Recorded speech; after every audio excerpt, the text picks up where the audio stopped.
All right, so we're here on another special edition of the Washington Football Guys podcast, episode 24. Oh, we're 24 episodes in, Rob. Champ Yeah. Bailey edition. Yes, My the first Champ Bailey jersey. editions. Correct. Yes. Also had a Champ Bailey jersey back in the day. I think I got it as a Christmas gift I think I was in high school at the time. I think in was. 99. Yeah. I think maybe I turned 7 or 8 when I got mine for Christmas as well. I wore that thing for 4 straight days. Wow. Yeah. So, And then they traded him. Correct. And I love Joe Gibbs, but I think that was such a bad move. So yeah. At the time, I was really upset. And my dad explained it to me very well. And now that I'm 29 and I've watched the game a little bit more and I understand a little bit better, of course, it's different now. Yeah. Back then, you need to run a for game. the kids who are just watching football now and they see all these receivers and the Richard Shermans of the world, all these lockdown corners. Back in the early 2000s, corners were a dime a dozen. If you had yourself a perennial all-pro running back, you were solid. There was no running back by committee back in the 2000s. You had a bell cow running back, and you were good. Look at when the Chargers were in San Diego, they had LaDainian Thompson. They were good all those years. We had Clinton Portis, and we were decent. Yeah. So we got a special guest in the building. Our guy Larry. What's going on, Larry? How you guys doing tonight? Good. Definitely appreciate you for coming on, and definitely was an honor to be on your show on Wednesday to talk this colossal homecoming matchup between the Washington football team versus the Carolina Panthers. Definitely appreciate that, Larry. I loved having you, buddy. I appreciate it. I'm glad to be on your show as well. Absolutely. So, first topic tonight, fellas, I want to discuss the storyline to watch in this matchup between the Washington football team versus the Carolina Panthers. I'm going to go with our guest and our opponent. Larry, your thoughts on your storylines to watch this week? Well, the obvious storyline, and I think you mentioned it at the beginning, is going to be the return of Ron Rivera to Charlotte. And let's not forget, how can we forget the return of Cam Newton to Charlotte as well? So I think, people, I'm probably making a lot more of it than either individual that wants to be made of it. But at the end of the day, this is big. I mean, the tickets are going for astronomical prices here in Charlotte. Ron Rivera, all those great years here, very big in the community, has a lot of friends here in Charlotte. So this is more of a soap opera type storyline than it is, about football sometimes. You are listening to. Yeah. And so Rob, what are your storylines to watch this week? Oh, I think you sound. I muted my sound. I'm sorry. So Larry hit it on the head. Like, you can look for any other storyline you want in this game, but the fact that Ron Rivera is going back to Charlotte, and just so happens a week after Cam Newton is re-signed to Carolina, after he played, half of the plays he was in on Sunday, he scored a touchdown. So that's really the only storyline to look at here. You can't go and look at this defense going up an offense that just put up 29 points against the Bucs. None of that matters right now. It's clearly Ron Rivera coming back for a true revenge game. We played Carolina last year, had a chance to clinch a playoff spot. We didn't do it, which I'm sure that game was emotional for him. But now that he's back in Carolina again against Cam Newton, I think that's the only storyline that really matters. Yeah, and to kind of drive the point home again, and it's funny, we circled this, and we talked about this probably when we did the season. We looked at this, it was Ron Revenge. Who would have thought it would be a double homecoming game where you have Ron Rivera coming back, and then now Cam Newton coming back again for his second go round with the Panthers. This is definitely an interesting game, and I think this is a matchup that could potentially has potential playoff implications down the road. So this is a definitely a situation where this could be change the tide of both of these teams.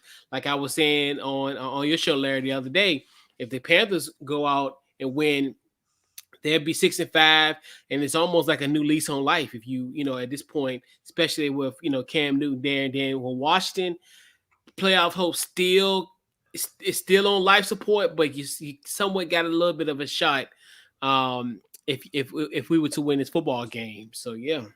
Yeah, another storyline to watch out for, guys, and not a lot of people are thinking about this, but earlier in the year, Joe Sly was cut from the Carolina Panthers. How ironic would it be if this game happened to come down to a field goal and all the weight is put on Joey Sly, whether to make it or not make it? That would be a heck of a storyline as well. That is true. And then also to kind of add something too, and I keep on forgetting about, and I think a lot of people really haven't talked about it, and I talked about this on one of the shows I did yesterday. Taylor Heineke is coming back. That's right. So it's like, we kind of, and the human garbage can. Well, I mean, hey, we just gonna focus on Taylor at this point. But yeah, you see, with him coming back, and he was a guy that obviously he was understudy of Scott Turner at that time, and he's coming back, and so yeah, it's a lot of homecoming. I know this, this is the week of official week of Thanksgiving, and a lot of people going home this week, so it's going to be definitely a very interesting game as far as from a storyline perspective. So the X factor in this matchup between the Carolina Panthers and the Washington football team, Larry, who you got? Well, as far as the X factor goes, everybody's talking about that defense of, the defense of Washington definitely has to come to play. But I'm going to do an X factor. Well, I would say Shaq Thompson on the defense of Carolina, but I want to explain this to you. I think the X factor is not going to be a player. It's going to be a group. It's going to be the offensive line of the Carolina Panthers versus the defensive line of the Washington football team. And yes, Chase Young is out. We know that. The defense is hampered a little bit. But if you look at this game, the only way that Washington has a decent shot of really winning this game is to put pressure on whether it's Cam Newton, who is slated to start now. If you guys have not heard, he is the starter this weekend. And you may see some PJ as well here and there based on what the situation is. But if they can put pressure on these guys and force them to make mistakes, they're going to have to put pressure on the quarterback. And this offensive line, although they have played real well the last couple of games for the Carolina, they have been known at times to break down, break apart, and I wouldn't put them as one of the better offensive lines. They're getting better game by game, but that offensive line versus the defensive line is definitely going to be the X factor in this game. Big time.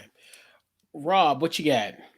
Larry's he's kind of on the right track. I'm gonna go with the group again as well, but I'm going the Panthers defense.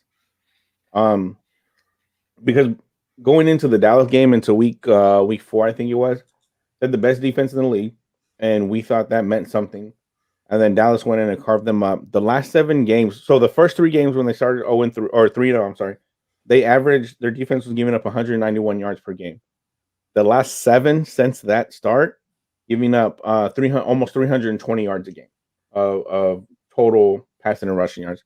So I think this team is going to go where the defense takes them, much like our team and what we thought Washington was going to be this year.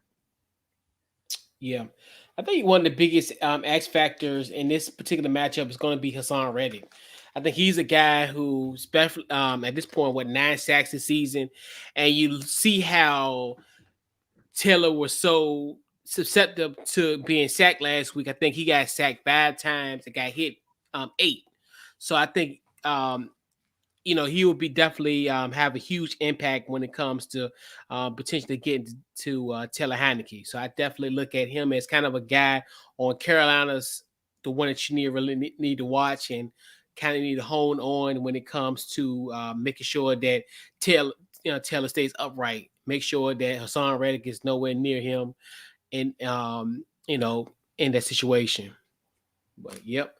Washington, if they have X factor per se, it's probably going to be our running back trio, and Antonio Gibson, McKissick, and also Jared Patterson. I think, like as I mentioned on your show, Larry, essentially they have to show up and play.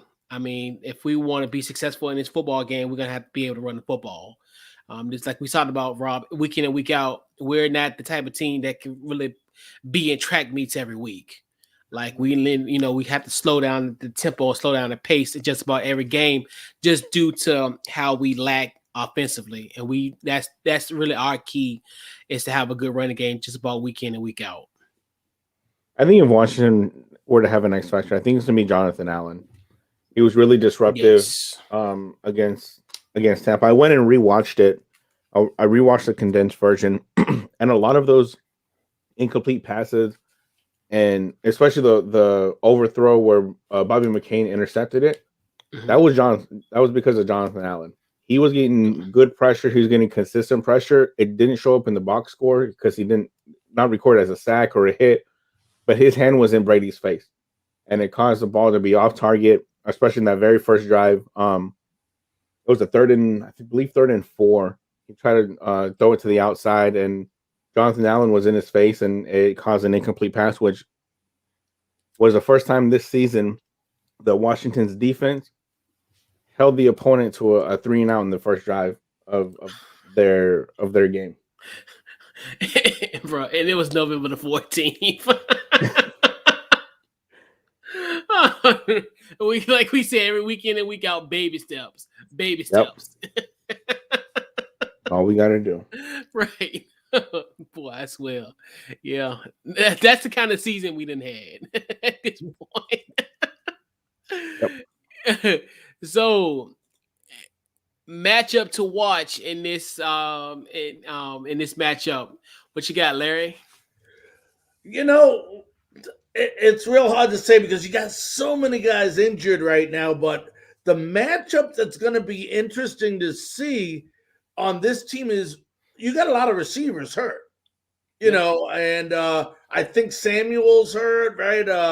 Isn't McLaurin banged up a little bit as well? Always banged up. Yeah. But yeah. Yeah, but the matchup it's really going to be once again, can they stop that? And Rob hit it on the nail. It's going to be that defense. There's not one particular guy on this team. That's the thing about the Panthers.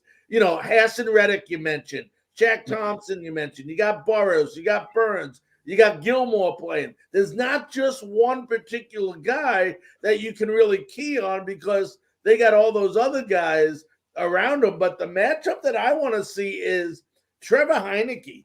I'm sorry, Taylor Heineke. What did I say, Trevor? But, I know you guys make a lot of fun of him over there and stuff, but I like the guy. I mean, I think he's tough, tougher than a lot of quarterbacks. I was not surprised you beat Tampa Bay. I probably was one of the few people that was surprised. But you remember last year, Chris, when we talked on your show, on my show at the end, when the playoffs started, Trevor Heineke had an unbelievable game versus Tampa Bay. And then again this year he beat him because Tampa Bay defense is conducive for Taylor Heineke. They give up a lot of passing yards. Well, Heineke's was able to, key in on that, and they won.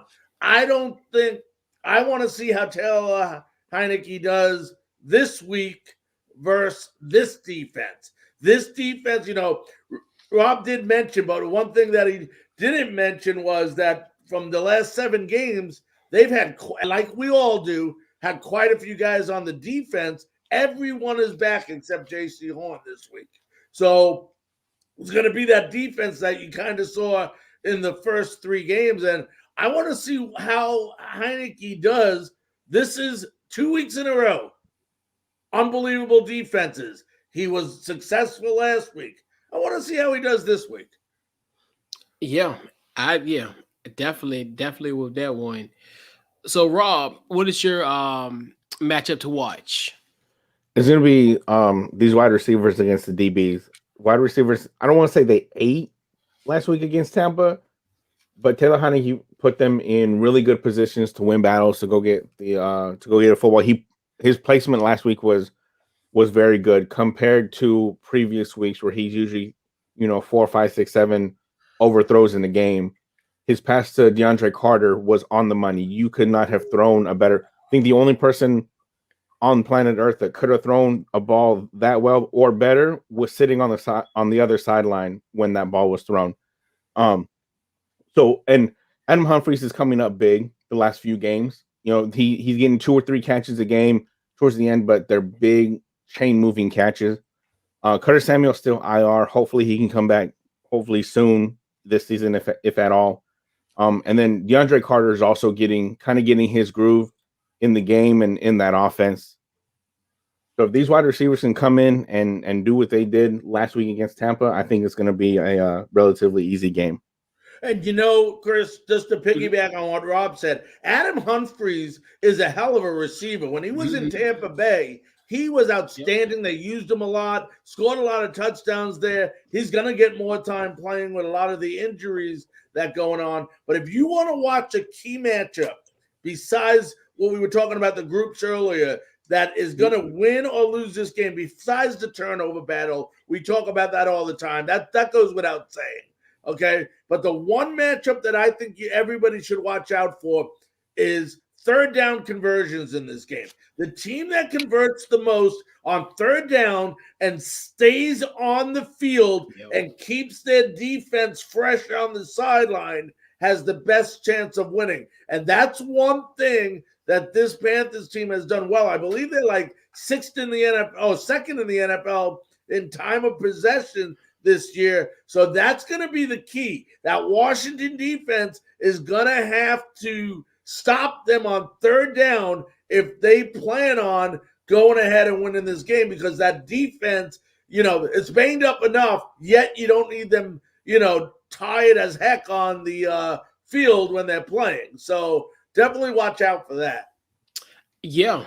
And like you said, and that's where that was our biggest issue in the majority of these games, where we could never convert on third down. But the opposing team, they were just, we were getting gashed on third and longs just about every week in and week out. And like you said, that is a major key. But the biggest matchup that I want to watch also in the trenches, I'm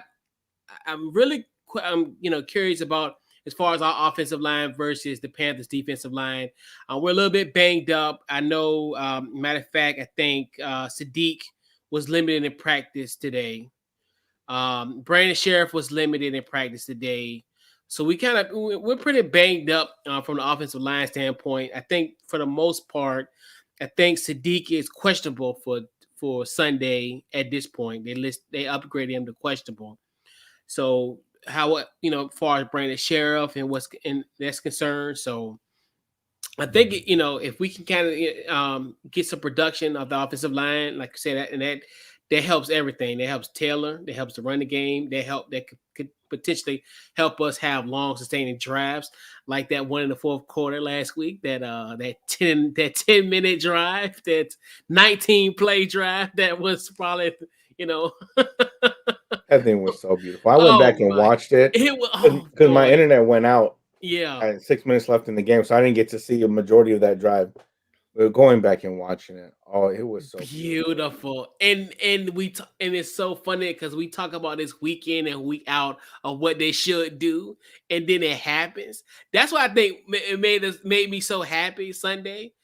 Just the gleam on my face. You couldn't slap the smile off my face on Sunday, because it's just like we talk about this week in and week out. Hell, we've been talking about this since the preseason, right? Like as far as as far as the capabilities of this team, and it kind of came into fruition this week. But yes, indeed, definitely. Huge shout out to our guy Tyler Ingram.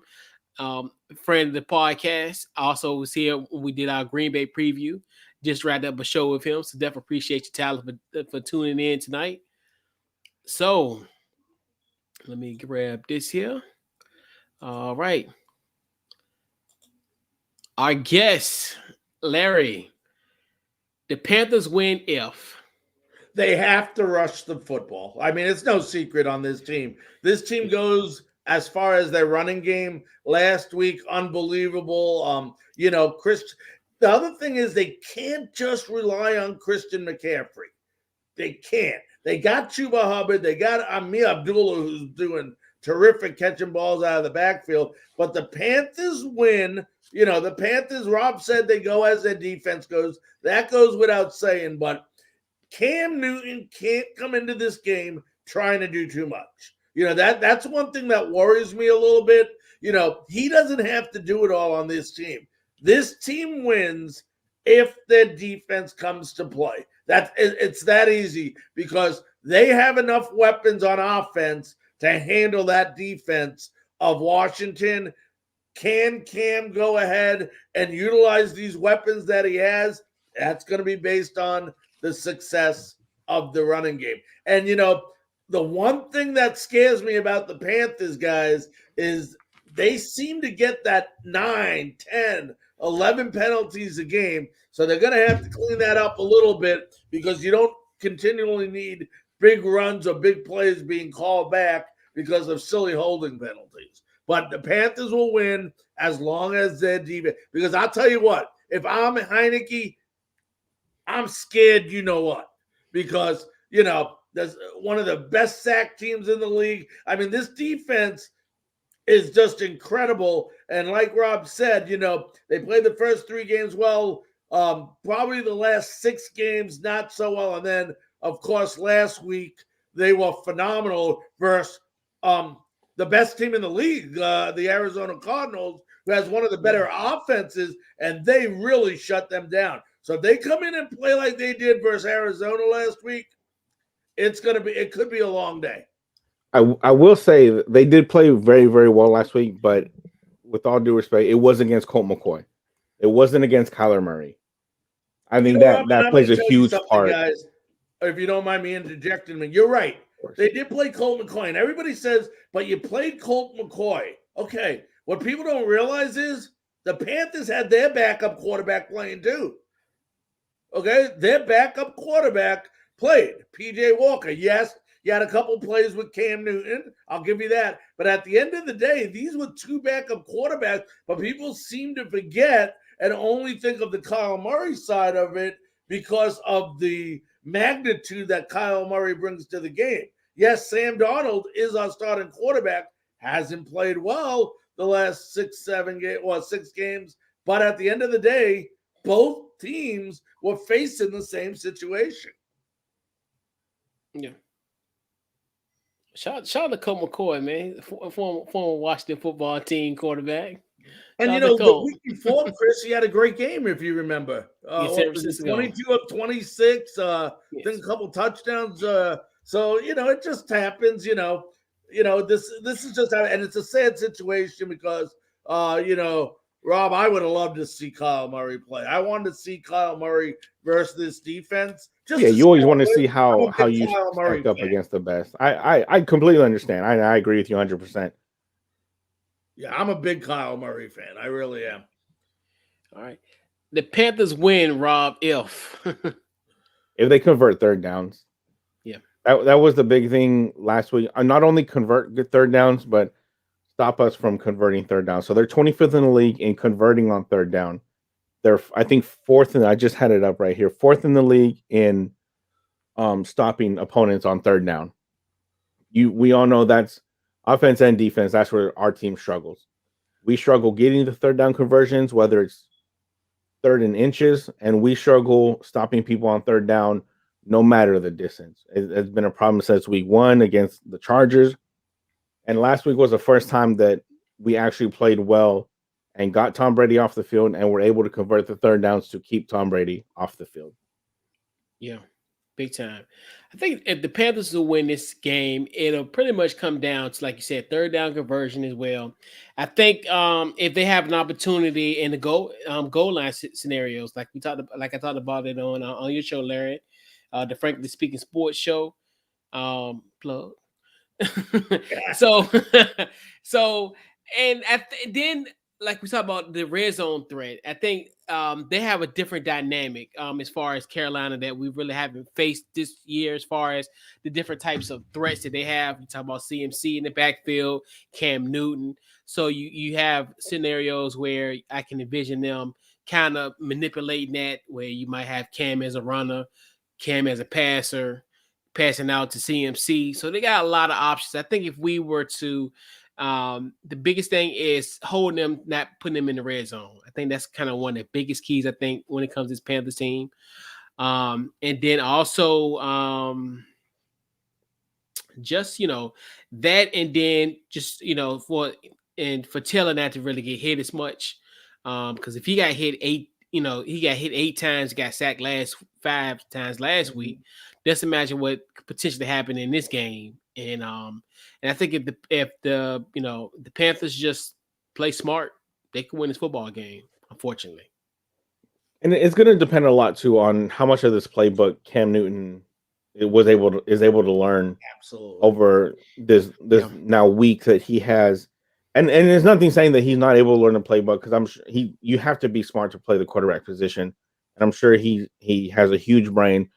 But again, it's just a matter of how much was he able to learn in the 7 days since the last game, because they asked him how much of the playbook did you know.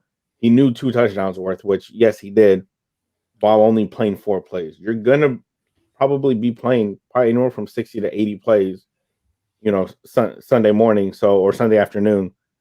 How much of those plays do you know? How comfortable are you running those plays, and what kind of freedoms is he going to have to audible to make changes at the line? Because this isn't Scott Turner's offense that he's very familiar with. This is Joe Brady's offense, who, as good as he is a much different system than what Cam has been in, and what, because Joe Brady, we saw what he did with Joe Burrow at LSU. They're 2 completely different quarterbacks. And so that coaching style, how is it going to translate over to Cam Newton, and how well is he going to be able to acclimate himself into it, is going to be a huge part. Yeah, big time. All right. The Washington football team wins if. I gotta go with you first, Larry. What you got? 2 things that stick out to me. That offensive line has to protect Heineke. I think that goes without saying. I mean, if he's rushed or pressured all day long, this is a guy that's been sacked 14 times in the last 3 games. That's huge. Huge. Okay. And they're playing now one of the best Russian defenses in all of the NFL. That's the first thing. But the second thing, and you hit a little bit on it, Coach, is you hit on third down conversions, but I'm going to change it up. The key for them winning is executing on first and second down, rather than having to go long on third down and trying to execute third down conversions. If you can get 4 yards of carry on first and second down on whatever play, RPOs, whatever you're doing, now you only have a 3rd and 2. And it's a lot easier to make. Now that this defense of Carolina ain't tough for us to rush, we know they are. But at the end of the day, it's a lot easier to go for 3rd and 2 than be in 3rd and 10 situation. So I think that's going to be the key. The offensive line, there's no secret there. We know that. But the other part is, how successful are you on first and second down, so you don't have to put yourself in those long third down situations? Yeah, big time. Rob, what you got? So if this defense can contain Cam Newton, because he can still run. Last week, this team didn't have to deal with a mobile quarterback. Finally, they've played, obviously, Josh Allen. They played Aaron Rodgers, who isn't, quote unquote runner, but he's still a mobile quarterback. Teddy Bridgewater. Finally, they got a quarterback that they didn't have to try so hard to keep in the pocket. Tom Brady just stays in the pocket, and I think that really worked to our advantage. We're going back to the norm now. Playing a mobile quarterback who, once he gets outside of the pocket, the sky's the limit with Cam Newton. So if they're able to contain him and force him to throw, get pressure in his face, defensive line just needs to do what they did last week. Get the pressure, put a hand in his face, force the error throws and capitalize on mistakes if we can force them to make mistakes. Yeah, big time. I think how we will win. Obviously, I think we need to jump off to a big lead. I think what Washington situation is, I think we can't play from behind. We've seen that for the last 9 games at this point that you really can't. This team can't play behind. They need to force some turnovers. It's almost like last week was almost like how we were in 2020, where we had situations where we got turnovers and we got points off of those turnovers. And I think the same thing is going to happen in this game. They have to get some type of turnovers, some interceptions, fumble recoveries, some of that nature. Put points on the board. Don't always rely on Joe Sly, because essentially,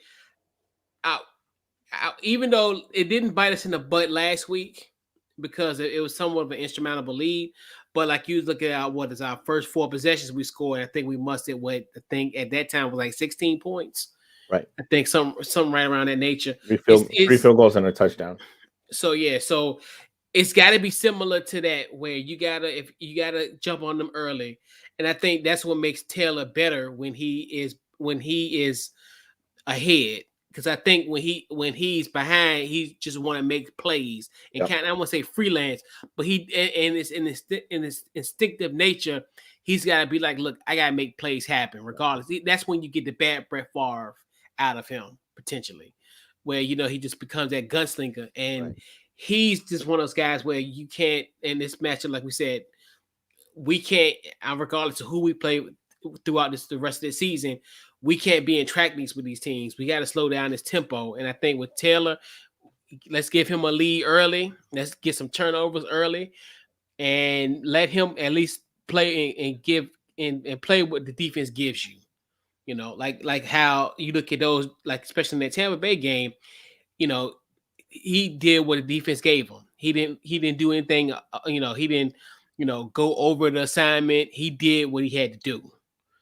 And I think that's the only way I think this team can be successful, if those type of things happen once again. So, All right. So now to round out our preview tonight, it is prediction time. So who you got, Larry?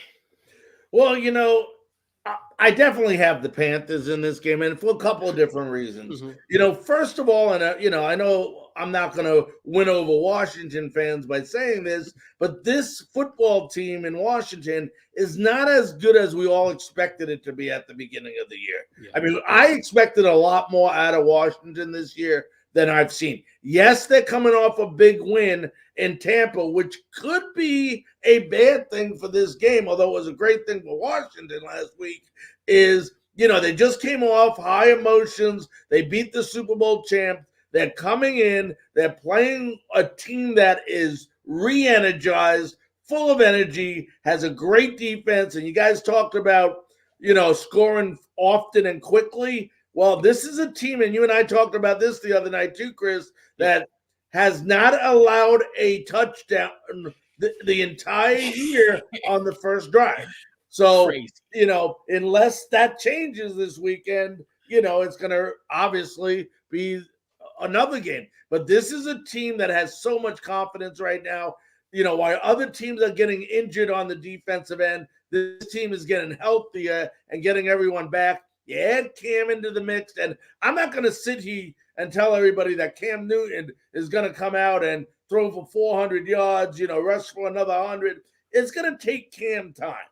Cam's not going to win this game by itself, but they got enough in CMC and those weapons where he can be efficient enough versus a team that is struggling and is definitely, the injury bug has hit real hard right now. You don't have Young on that defense. I think Bosa's gone as well. So you're missing a lot of people on that defense. I wouldn't be surprised if this game ends up 31-10. Panthers. Okay.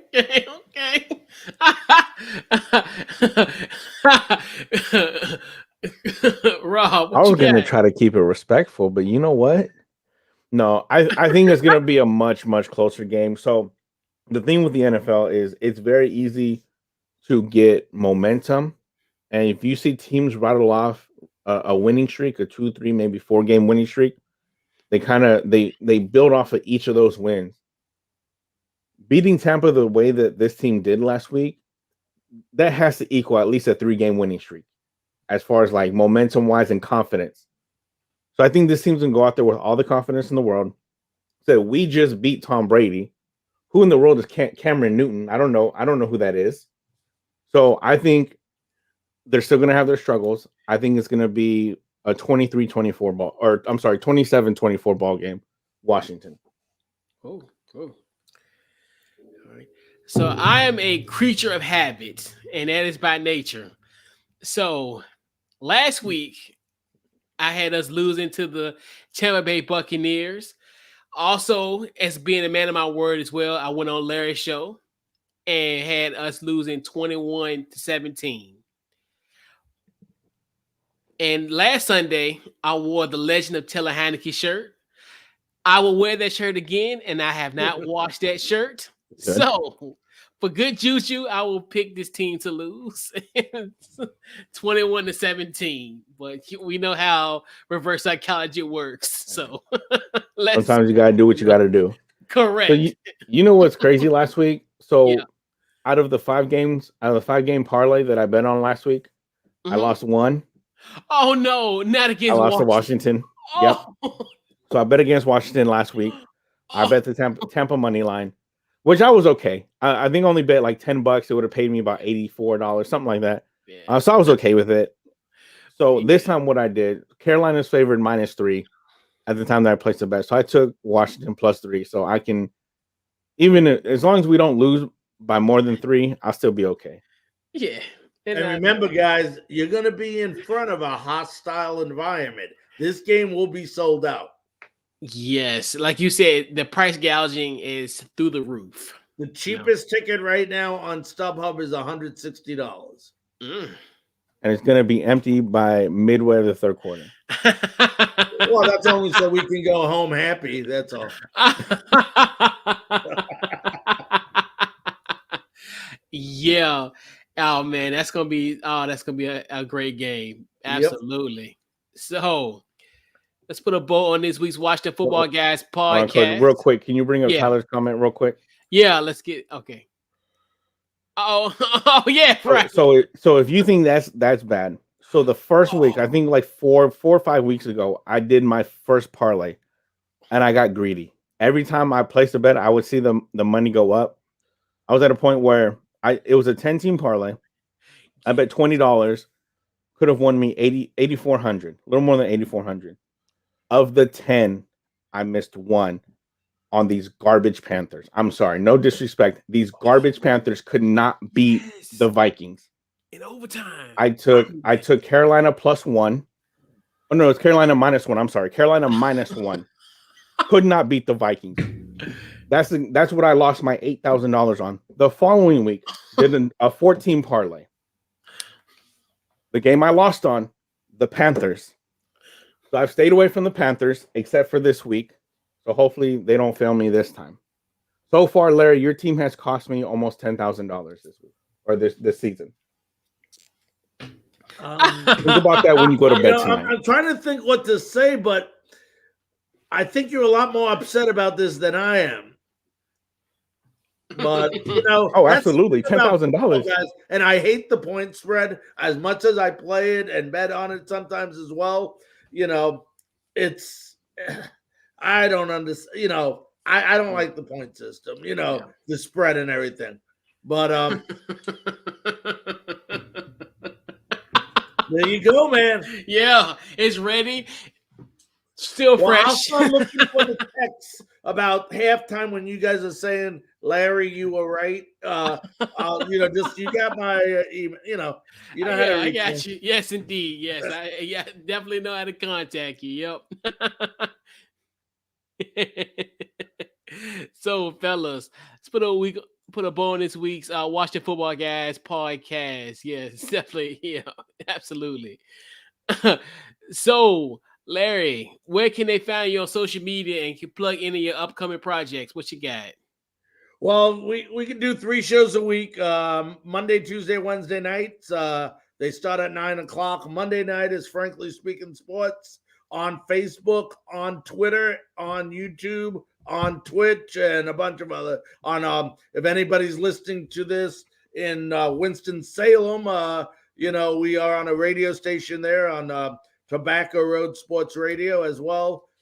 Tuesday night we do a college football Tuesday, which we'll be wrapping up here shortly. Yeah. So we'll get into basketball soon. And then Wednesday night, it's our Panther show. As you know, you can reach me on Twitter at Larry Frank Gus with a US at the end. We'll keep you updated on all the latest sport news. Yeah, and shout out to our boy Zach. Our boy Zach be with you on Tuesdays. Yep, that's right. Yeah. So, shout out to our guy Zach. Yep. Rob, social media, upcoming projects, what you got? So you already know where you can find me, FNC Pod on Twitter, Football and Chill Podcast on Facebook and Instagram. Like we're here every Friday night. Most Friday nights we're here. Me and Coach are doing this show. We're doing post game on Sunday. Oh, absolutely. So actually, before we go, do you want to let me tell you about how dumb I'm a pretty smart person, I like to think. I had the biggest brain fart of my life the other day. Mm-hmm. So me and my wife have been trying to go to a Seattle game. But the problem is we don't go because Sundays is one, I watch our game, and then we have the show right after. Mm-hmm. So I was thinking, okay, the week after Thanksgiving, we play Monday night. Let me see what Seattle has going on this week. If they're playing at home. So I'm looking, I'm like, nope, nothing for the 28th. Oh, it must be a bye week. Must be a bye week for them. And then I'm looking further down on their schedule. I'm like, we play Seattle on Monday. Yeah, so of course, it was the biggest, because I got so excited. I was like, I will finally be able to go to the game. I've been wanting to go to the stadium. I'm a closeted Seahawks fan, so I've been dying to go. And the biggest brain fart ever in my life. Either way, like I said, FNC Pod on Twitter, Football and Chill Podcast on Facebook and Instagram. In about an hour, if you are into gaming, I'm going to be going live. I usually go live on Twitch. I'm trying something different. I will be going live on Facebook later tonight. So give me a follow. FNC Gaming, I believe I just created it like the other day. Yes, FNC Gaming is on Facebook. I'm probably gonna be playing a little bit of Warzone, Splitgate, maybe some Outlast. I don't know. Yeah. May or may not be drinking a little bit. We'll see. We'll see what the night. We'll see how the night goes. Yeah. Facebook, Twitter, Instagram, Couch Coach Live. Also, like we talked about, we had to watch the football guys on Friday nights, and then also we do the post game. We do Overreaction Monday, 7:00 Eastern Standard Time on Couch Coach Live. Tuesdays we do a show. Then also we do the See You Sundays, Saturday mornings at 11 a.m. Eastern Standard Time.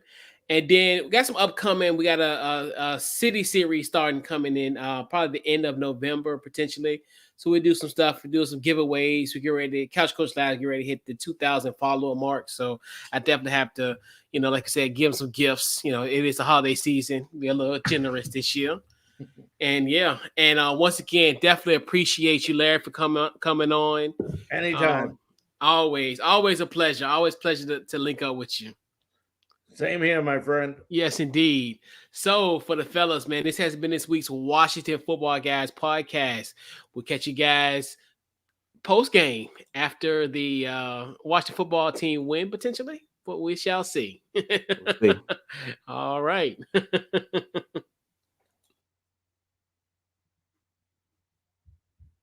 pressed the wrong button, didn't he? Yeah. Well, Larry, it's a lot of fun getting to work with you, talk to you a little bit.